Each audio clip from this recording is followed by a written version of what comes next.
Well,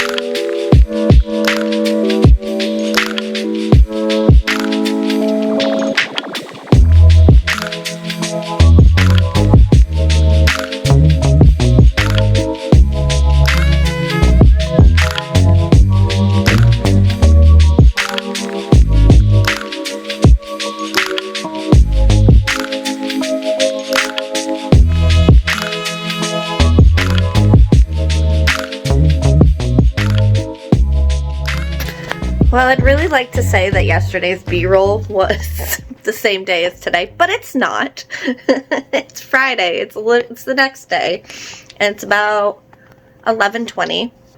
This beautiful B-roll, and then I was like, oh, I'm gonna add some more to it. I didn't. So I've been reading Near the Bone. I'm not far in. I'm only 66 pages in, and let me tell you, kind of messed up in a couple ways. One, we have the creature. Okay, I think I can share this. There's a scene where Maddie and her husband William are walking through the forest, and I literally just described this, and the creature, supposedly, like, there's rabbits and foxes and lynx and stuff that are hanging dead from trees. And she makes a comment, the main character, Maddie, makes a comment about how they're hanging from their viscera like Christmas ornaments. Ugh. I'm so glad I'm not reading this at Christmas time right now, because if I looked over at my Christmas tree and I read that, I would have been like, gross. So there's that aspect. There's this creepy monster aspect.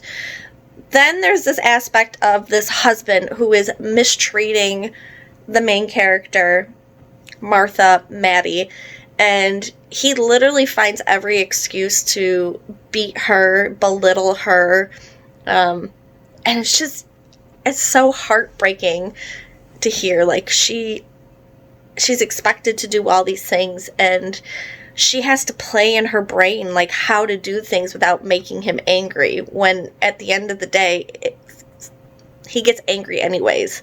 I hope he dies. I hope that character dies. Oh, gosh. And then there's this other thing going on, which has me guessing. I'm going to say, I'm only 66 pages in, so I feel like it's okay to say this. I think she was kidnapped by her husband, because she's starting to have all these memories about possibly a different life. There was this scene where they saw somebody in the forest, and the guy they see is asking her, like, hey, you look familiar, like, what high school did you go to? And she's not talking, and the husband is like, you don't know her. I have this feeling that she was taken. So I think that's also playing into it. But it's been good so far. I've been tabbing it. I've been doing 2 different tabs. One where, like, the creature, or there's something gross happening, and then the other tab, so that's the blue ones, and then the other tab is the light colored ones, and those are ones where the husband William mistreats Maddie, because I feel like that's important, like, why he's getting her to be so complacent, what's the word, complacent, I think. So it's got to be a reasoning behind it. You know, he doesn't want her to run or think there's anybody else. Like, he is the provider. There's no way out. But I think as we start going through the story, I think my girl's going to snap back. I hope she snaps back. So, yeah, that's what's happening. here today. It's Friday. I'm really excited because we have a 3-day weekend coming up. I don't know that I plan on leaving the house. I don't see it happening. So, oh my goodness, yeah. I'm going to keep reading. I'm going to think about also what I want to eat for lunch and drink some coffee and just enjoy. It snowed a lot this morning. We have a lot of snow on the ground now. No snow days yet, though. No snow days. It's very funny to me how some of the southern states have like this dusting snow and there's like no school for them for like a week, which is understandable. My mom lives in North Carolina and, you know, they don't have salt trucks. Like, you guys don't have the means to be able to drive safely in the snow. I get that. But you look at it like a dusting and they get a week off of school. And then we've got 2-3 inches of snow out there. Maybe more. We're still in school. It's fine.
Well, hello, good morning. It is Monday.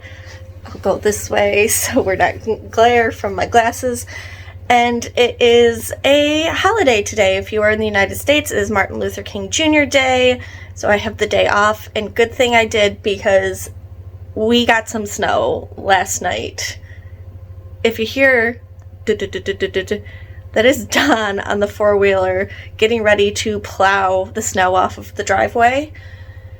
We got quite a bit, and the temperatures are supposed to drop really bad, so I'm guessing tomorrow, hopefully, with it being as cold as they are predicting, that we'll have no school tomorrow. Like, wind chill is supposed to be like negative something or other, and typically when it's that low, they don't let the kids go to school. Like, I think the amount of snow we have would have been fine, to get the kids to school, but no, do not do that. But the wind chill is just, you can't have it. Every time I turn on the camera,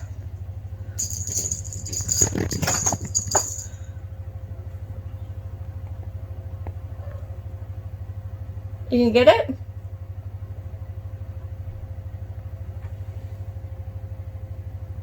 Just thinking about it. So yeah, the wind chill is what would make it tomorrow that we don't go to school because it will be too low, because we do have some kids that walk and we don't want them walking in that cold, obviously. So we're cozying it today. I'm in my pajamas probably all day unless I decide I want to film. I am editing currently. I'm editing the Nightworms. I still have to film the B-roll part, but that should be up today. I should have that up today for you guys. And yeah, we got to clean the kitchen. I did make a batch last night of broth because I had a lot of scraps left. And I got to put those in the little ice cube trays today. So you might see that.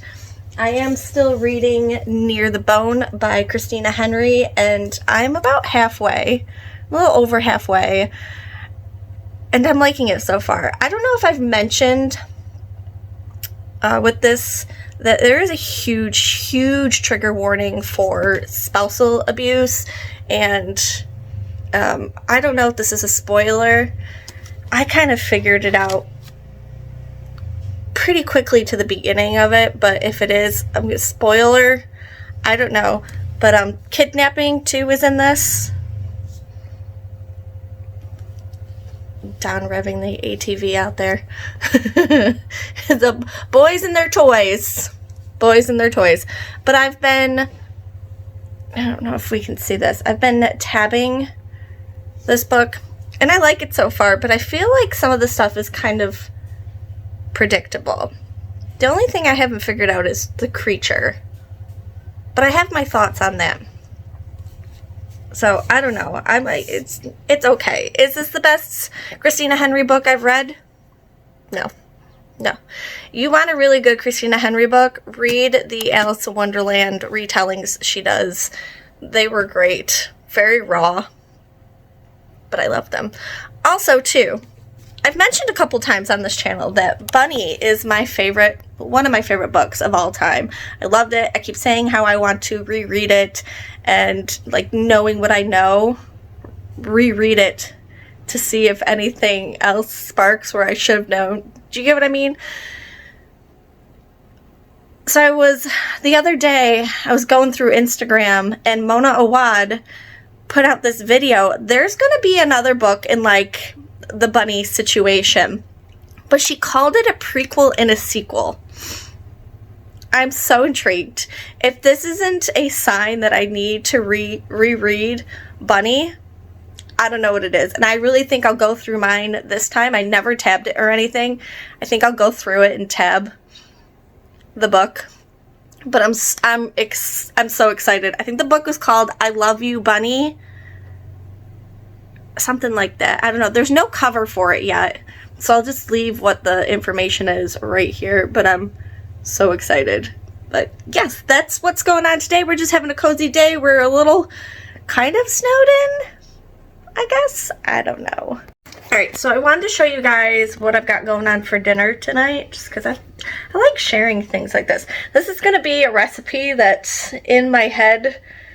Will it work? I don't know. So basically, I have this jar of pickle brine that has no more pickles. Well, I just saw one floating around in there. Anyways, it's pickle brine, and pickle brine is good for brining chicken, obviously. As you can see, my niece Kinsley, her writing is on this one because she helped me make this in the summertime. So we have all sorts of delicious ingredients in here, and then I have chicken thighs right there. So I'm going to put it in this little bowl, and it's 11:43 now.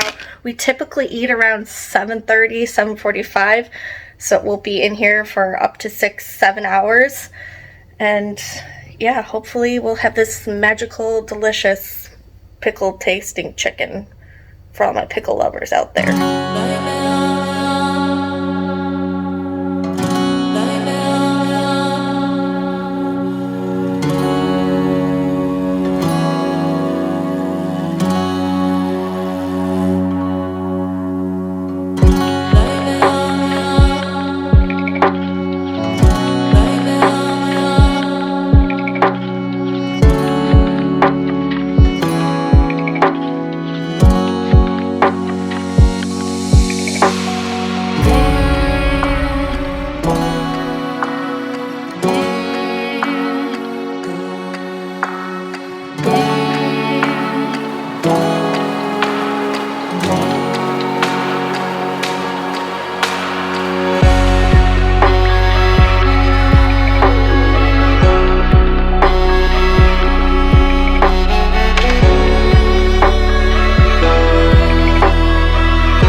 Tuesday morning. We have school. My car reads 6 degrees. My phone reads 4 with a wind chill of -15. It's like not even 6 a.m. yet. How do we have school right now?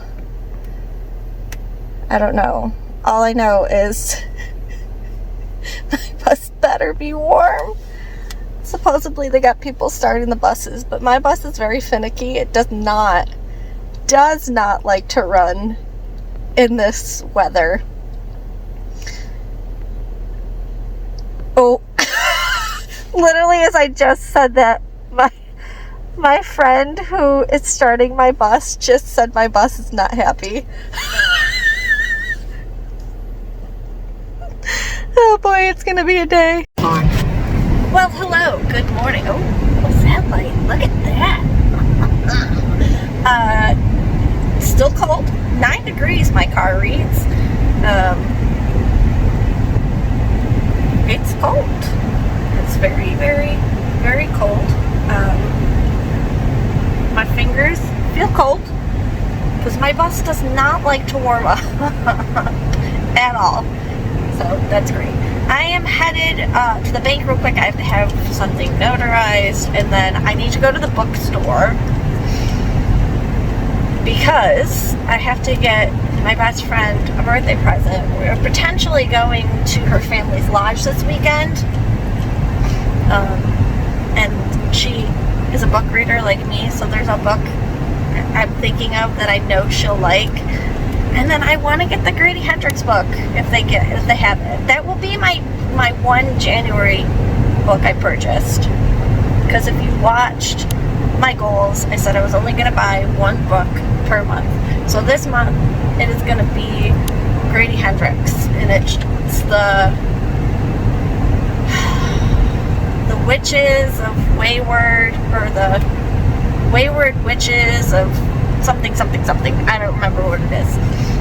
But I like Grady Hendrix. And yeah, I'm gonna go do that, and I'll talk to y'all soon. Alright, friends, so I'm back home, and remember when I said I was just gonna buy 1 book? Like 1 book and then the book I'm giving my best friend, which technically be 2. Tell me why I walked away with 3 books. But in my defense, this book looks pretty cool. It looks pretty cool, and has a cocktail list on the back, has a playlist, and it's short. And I might use it for, I don't know if I said, I'm going to try and do Jan Agaton's, what does she call it? Jante's Inferno. I'm going to try to do that, and that would be a good book because it's a smaller book. I think my success with this upcoming readathon is going to be smaller books. So I'm going to make myself an iced latte. Yes, I know, iced, it's freezing. I know, but I just, you know, I got coconut syrup in here. I'm using my trick-or-treat glass. And, you know, we're going to have some eggs pretty soon. And then it's going to be time, unfortunately not for a nap, but time to bring the kids home soon. Pretty soon.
So I am 220 pages into Near the Bone by Christina Henry, and I gotta say, there is a character in here.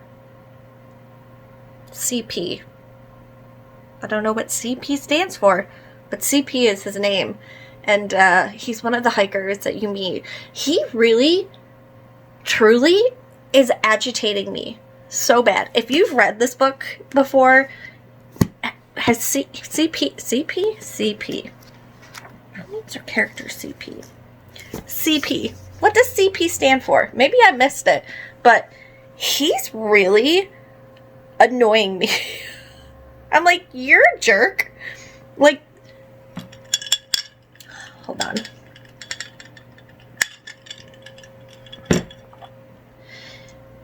He's putting himself in the hands of danger. And I can't believe the scene I just read. Maddie agreeing to do what they're about to do. I'm trying not to spoil what's going on. But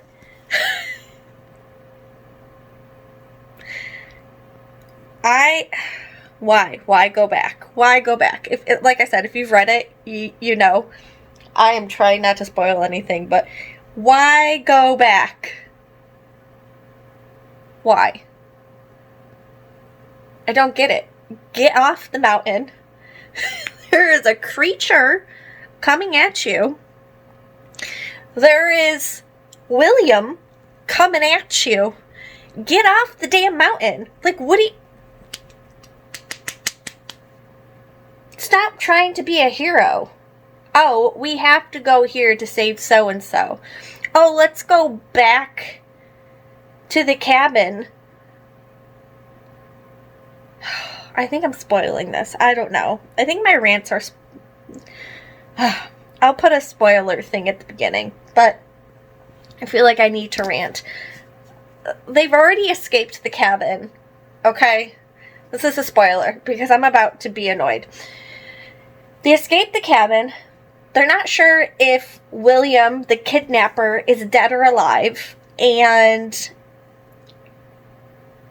there now was the scene where Griffin, one of the other hikers, got snatched up by the creature. And now CP is like, oh, let's go to the cabin. Which, no. Let's go to the cabin. Let's go get some supplies. And then let's go up to the cave where the creature lives to try and save Griffin. Which clearly, I'm telling you right now, I'm going to bet Griffin is dead. He's dead. Goodbye. The creature done come snatched him up from the trees.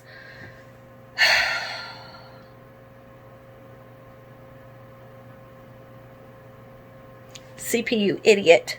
Hopefully you guys can see me. Just pop a little bit. Okay. Alright.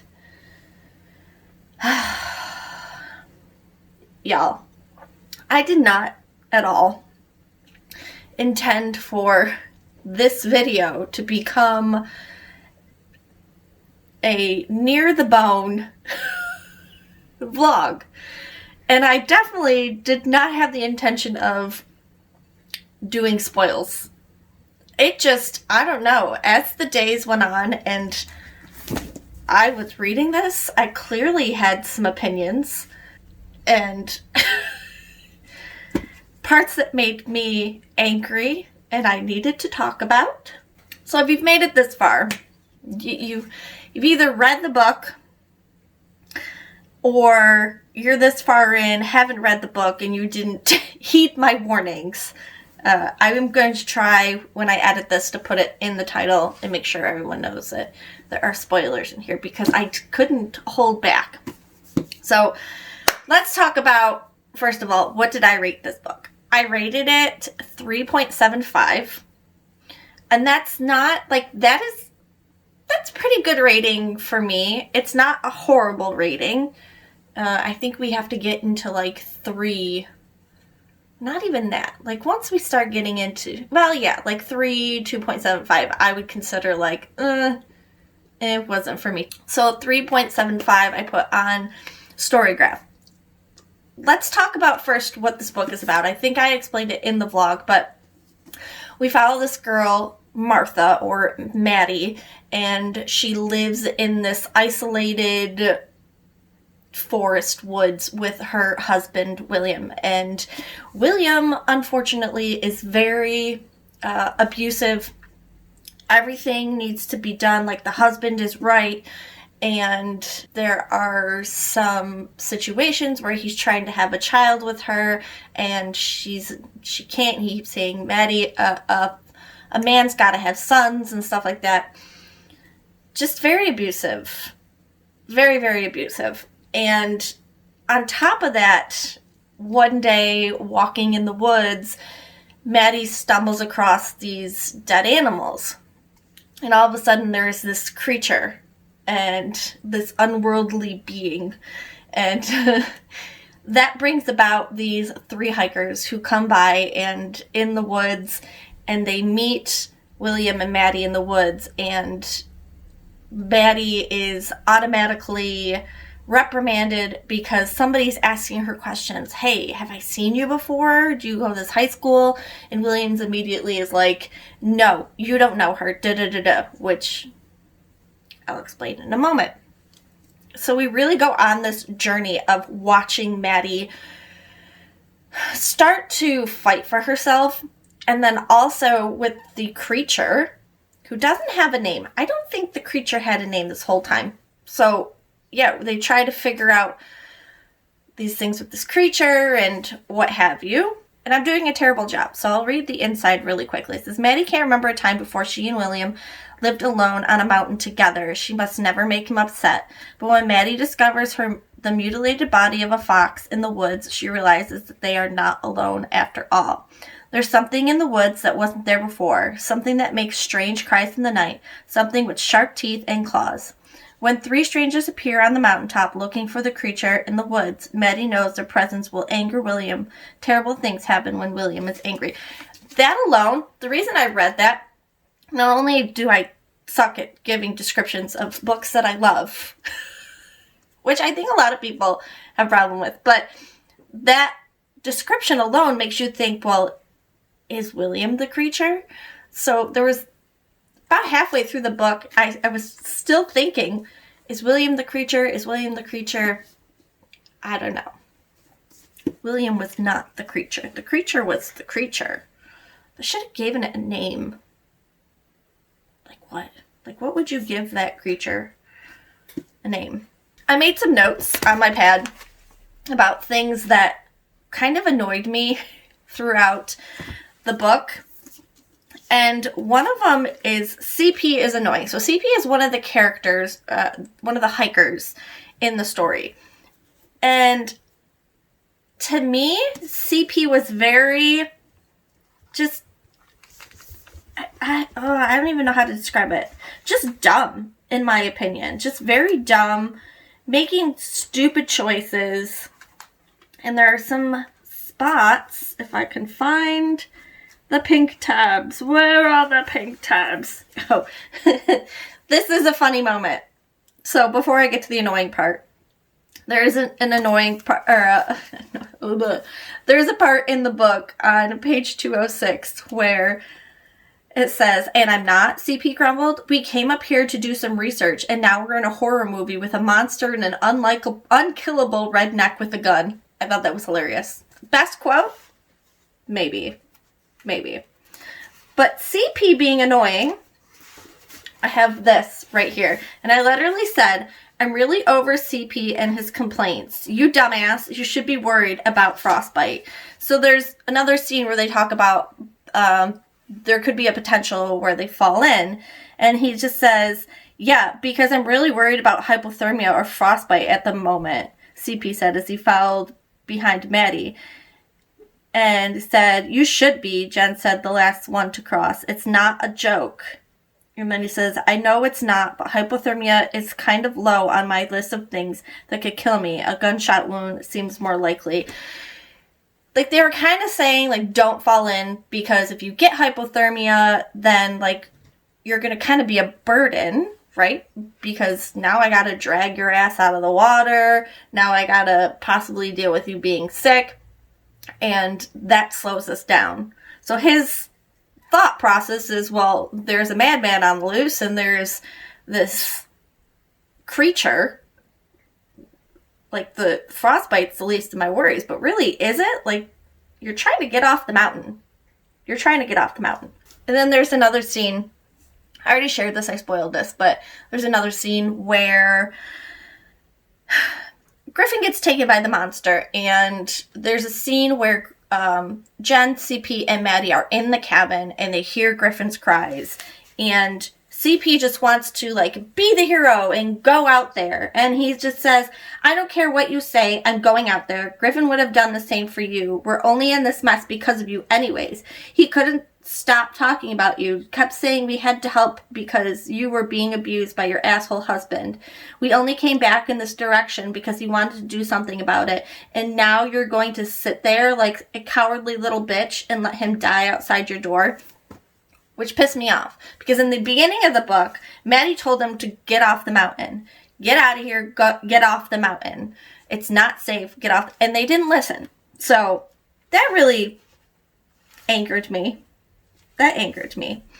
The next page actually brings me to my next point is, in the story, CP calls William that guy. There's always, CP never calls him William. It's always that guy. And there is also a scene where Maddie recognizes that CP only calls him that guy. Part of the reason I gave this book 3.75 is it was never acknowledged why CP said that guy. Like, Maddie acknowledged that this was a thing. Why is this a thing? But it was never explained why it was a thing. I just wish they would have, I don't know. It seems like a simple complaint, but if a character is making note of it, don't you think that something, like, should be brought up, like why he's saying that? So I did say, why does CP keep calling William that guy? It seems odd. Oh yeah, this is pretty much, he says, do you think it got that guy? For a moment, she didn't know who CP was talking about. William? Yeah, do you think it got him? Or that he just dropped the gun and ran away, or what? So that's actually another spot where she's kind of questioning, like, why is he calling him that guy? So, lighter note, one of my favorite scenes is actually this scene. And it is practically a whole scene about grilled cheese making. They're in the cabin. They haven't left the cabin yet. And CP and Maddie are there. And Maddie takes down bread and butter and cheese. And CP says, we could make grilled cheese sandwiches with what you've got here. You have a pan, right? And she goes, grilled cheese? Maddie said, and she had a sense memory so strong it made her sway on her feet.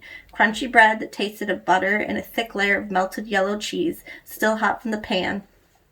And next to a bowl of soup, and the noodles in the soup were shaped like letters. So there's this whole scene that was just, it kind of made me cry, because you think of grilled cheese is so simple. Like, I'm going to have one for lunch today, because this scene made me think of grilled cheese. But it makes you realize just how innocent Maddie is. Like, not innocent, but just William kept her from the experiences of the modern world. It's something as simple as grilled cheese just made her cry, because she had this memory from her old life about eating grilled cheese, but she doesn't remember it. So it's like her senses are starting to think about grilled cheese, and at the end, like, the scene keeps going. It says, a moment later, CP sat down across from her with his own plate. How is it? Hey, are you crying? Is it that bad? He said. Maddie shook her head, wiped her streaming eyes. Ben, so long since you had a grilled cheese sandwich? No. Yes, she said. She wished she could explain. so long since sandwich, but also since someone made it for me. So also too, like this act of somebody doing something for her, because she always had to do the woman's duties for William. So I thought that was so sweet. It was like the redeeming moment for CB. It's the only reason I'm like, I won't totally hate you, dude. You are a pain in the ass. But this grilled cheese scene, Luna, come on, back away.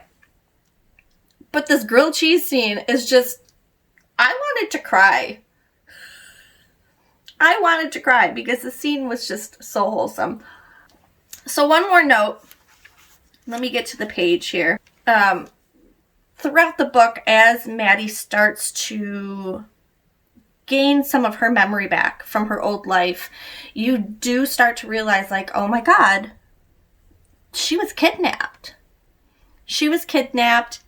Like, her mother was murdered, and it had to be William. There is this scene, which also made me cry. Like, angry cry. Like, grilled cheese scene made me cry because it was so sweet and emotional and just innocent. This scene made me angry cry. And I'll just read a little bit of it because it's just so sad. And when you realize the context of what happened, it makes it even more gross. So, William was only Mom's boyfriend. Sam had always liked, hold on, my little tabs here, liked him because he played with her and Heather, and sometimes he carried Sam on his shoulders when they were out. Sometimes she felt like he was a dad. She didn't remember the real dad who went away a long time ago. So this scene just made it worse that she looked at him in her old life as a father figure, and he kidnapped her. She was 8 years old. 8 years old. For this guy to be used to be her mom's boyfriend, and then she kidnapped her, and now, like, when you start the story, Maddie is William's wife. Like, the age gap is just gross. Just gross to me. And it's heartbreaking. I even have a tag on here. It says, barf. It's heart-wrenching and just so angry. And then there's the scene when it continues the day she kidnaps. There's a part in here where he abuses her for the first time. She never saw it coming. One moment she was pressing on the red seatbelt release, and the next moment there were stars in her eyes and her mouth tasted like blood. You just feel so bad. You feel so bad for this girl who was kidnapped, and she feels bad because she's the one that opened the window and let danger in. And yeah, oh God, this is a powerful book. The trigger warnings for abuse. Trigger warnings for just, what do you call it? Wrongful age gap? Like disgusting age gap? I don't know. There are some scenes in here that are gory as far as the creature is involved. There are definitely some gory scenes in there. I believe I made a comment about the scene where Maddie describes the dead animals hanging from the tree like a Christmas ornament. Gross. Gross. But yeah, I liked this book. There were definitely some questions that weren't answered, and like, what happened to the creature? That's the other thing. What happened to the creature? You just let him go? Like, what was the creature? You know? Is there another book coming out? Or did they just leave you on the cliffhanger? Because even horror movies at least explain something. They kill the creature, or, I don't know, the creature was never killed. Unless I missed something, but I don't think so. So that is my rundown of Near the Bone by Christina Henry. Like I said, if you are in need of a horror thriller book where you just feel claustrophobic, especially if you have snow My people in the southern states who've never experienced snow before, if you are around a bunch of trees, read this. It will freak you out. If the snow isn't freaking you out already. But me in New York, the snow didn't really freak me out. But yeah, give this a try if you love Emily Henry. Try her other book too. I don't know if you can see it up here, but these are my favorite Emily Henry books. I'll grab them. She wrote 3 books for a retelling of Alice in Wonderland. So we have Alice, Red Queen, and Looking Glass. Give those a try if you haven't and you like Christina Henry. And with this, I'm going to let you go. Thank you guys for watching the vlog. Like I said, I did not intend this to be a spoiled free. Spoiler. It's not spoiler free. Spoil filled vlog. Oh my gosh. Thank you for watching me stumble through this last part, explaining my meaning behind the 3.75 stars. Let me know in the comments down below if you read this book and you have any of the thoughts just like I do. Also, in honor of the grilled cheese scene, leave me a comment down below your favorite things to put in a grilled cheese. Like the type of cheese, like do you put bacon in there? Some people will do like a not feta, but a goat cheese and like blueberry or blackberry, something like that. Leave me your grilled cheese, like top tier mix down below. And with that, I will see you guys really soon in my next video. Bye!